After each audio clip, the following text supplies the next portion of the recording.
जब भी आप बहुत ऑयली फूड लेते हैं और स्वीट्स लेते हैं, चॉकलेट्स लेते हैं, फास्ट फूड की इंटेक करते हैं और उसके बाद आपके फेस पे बहुत पिंपल्स हो जाते हैं, बहुत एक्ने हो जाते हैं, क्या आप भी इस प्रॉब्लम से सफ़र कर रहे हैं?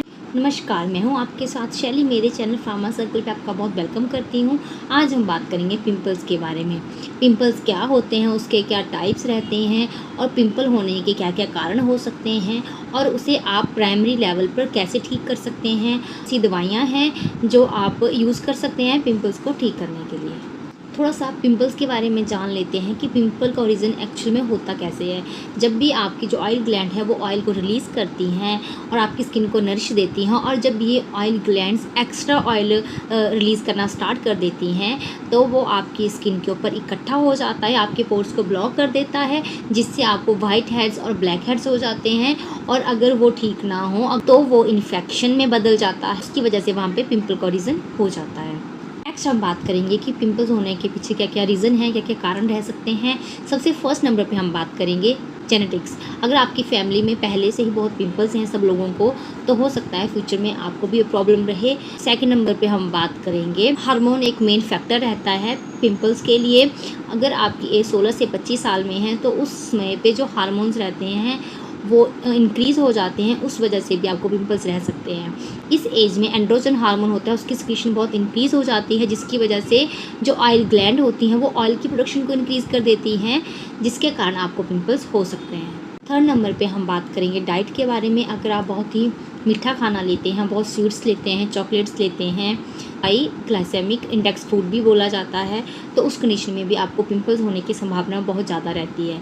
अगर आप फास्ट फूड ज़्यादा लेते हैं तो उस वजह से भी आपको पिंपल हो सकते हैं। नेक्स्ट हम बात करेंगे जनरल केयर के बारे में। जनरल केयर को मैं 2 पार्ट में डिवाइड कर रही हूँ, इंटरनल केयर और एक्सटर्नल केयर। इंटरनल केयर में हम बात करेंगे अगर आपका स्टमक अपसेट रहता है, आपको कॉन्स्टिपेशन रहती है, जो डाइजेशन सिस्टम है वो अच्छे से वर्क नहीं कर रहा है, तो उस वजह से भी आपको पिंपल्स होने की संभावना बहुत ज़्यादा रहती है। सेकंड नंबर पे आता है एक्सटर्नल केयर। एक्सटर्नल केयर में आ गया अगर आप अपनी स्किन को अच्छे से क्लीन नहीं करते हैं, स्पेशली आपको अगर फेस पे पिंपल हो रहे हैं तो अगर आप उसे अच्छे से क्लीन नहीं करते हैं तो उस वजह से भी आपको पिंपल्स हो सकते हैं। फॉर एग्जांपल आपकी बहुत ऑयली स्किन है और आपके फेस से बहुत ऑयल रिलीज़ हो रहा है और आपने प्रॉपर क्लीनिंग नहीं करी है और आप डस्ट वाले एरिया में जाते हैं, तब वो आपके फेस के ऊपर आके चिपक जाता है, लग जाता है, और उसकी वजह से वहाँ पे कोई भी बैक्टीरियल इन्फेक्शन आपको हो सकता है, जिसकी वजह से आपको पिंपल अराइज हो सकता है।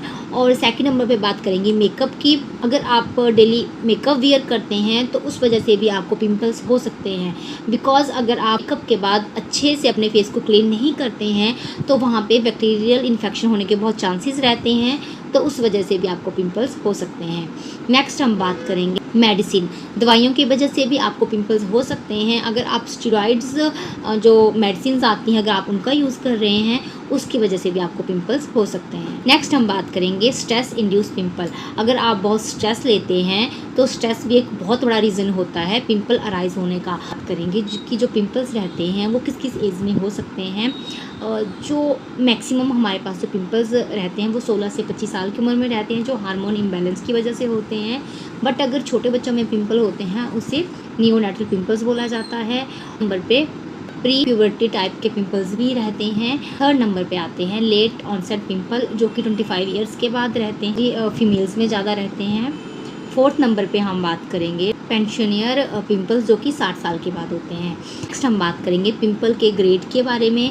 अगर आपको ग्रेड 1 के पिंपल हैं जिन्हें मैडोन्स बोला जाता है, इसमें आपको वाइट हेड और ब्लैक हेड्स होते हैं। ग्रेड में जो आते हैं प्यूल्स बोला जाता है, जिसमें आपको हल्के हल्के दाने हो जाते हैं लाल रंग के, और ये बैक्टीरियल इन्फेक्शन की वजह से होते हैं।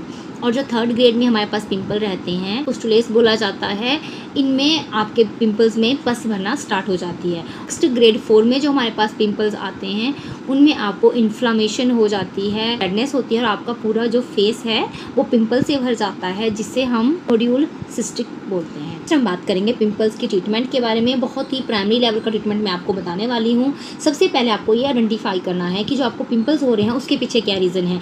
अगर आपके पिंपल्स का रीज़न आपका स्टमक अपसेट है, आपका डाइजेशन ओके नहीं है, आप कॉन्स्टिपेशन रहती है, आपका लीवर अच्छे से वर्क नहीं कर रहा है, आपके पानी की इंटेक अच्छी नहीं है, आप फास्ट फूड की ज़्यादा इंटेक करते हैं, स्वीट्स ज़्यादा लेते हैं, चॉकलेट्स की इंटेक ज़्यादा करते हैं, अगर उस वजह से आपको पिंपल्स की प्रॉब्लम है तो आप उसे ठीक करें, और अगर आप उसे ठीक करते हैं तो 70% जो आपके पिंपल की प्रॉब्लम है वो ऐसे ही सॉल्व हो जाती है। नेक्स्ट हम बात करेंगे आपको अपनी डाइट में क्या क्या ऐड करना है।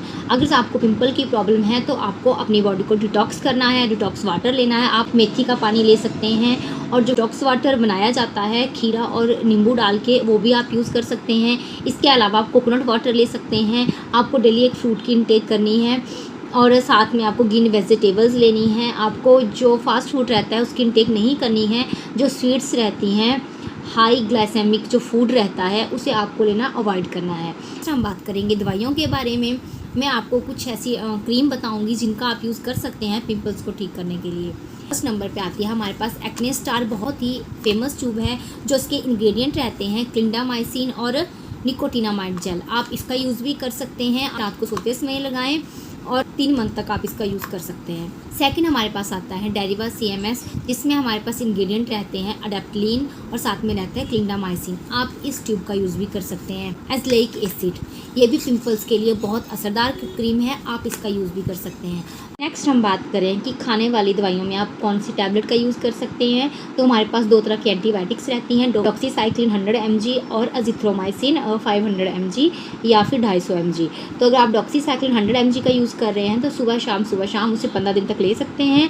और अगर आप अजिथ्रोमाइसिन का यूज़ कर रहे हैं तो उसकी डोज 3 दिन की रहती है या फिर 5 दिन की रहती है। और अगर आप 500 mg ले रहे हैं तो खाना खाने से 40 मिनट्स पहले आप इसे 3 दिन तक लें, और अगर ज़्यादा पिंपल्स हैं तो 5 दिन तक लें।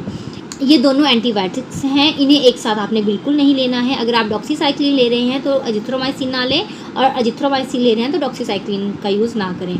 जब भी आप इन दवाइयों का यूज़ करें, अपने नियर बाय किसी डॉक्टर या फार्मासिस्ट से ज़रूर सलाह लें। अपनी मर्ज़ी से आप किसी भी क्रीम का या फिर दवाई का यूज़ ना करें। मैं अपनी हर वीडियो में बोलती हूँ कि जो भी दवाइयाँ रहती हैं वो सिर्फ आपकी जानकारी के लिए बताई जाती हैं, बट इन्हें अपनी मनमर्जी से आप बिल्कुल यूज़ ना करें। अगर आपके फेस पे पिंपल है तो आपको क्या नहीं करना है। अगर आपके फेस के ऊपर पिंपल है, हार्ड हाथों से कभी भी अपने फेस के ऊपर स्क्रबिंग आपको बिल्कुल नहीं करनी है।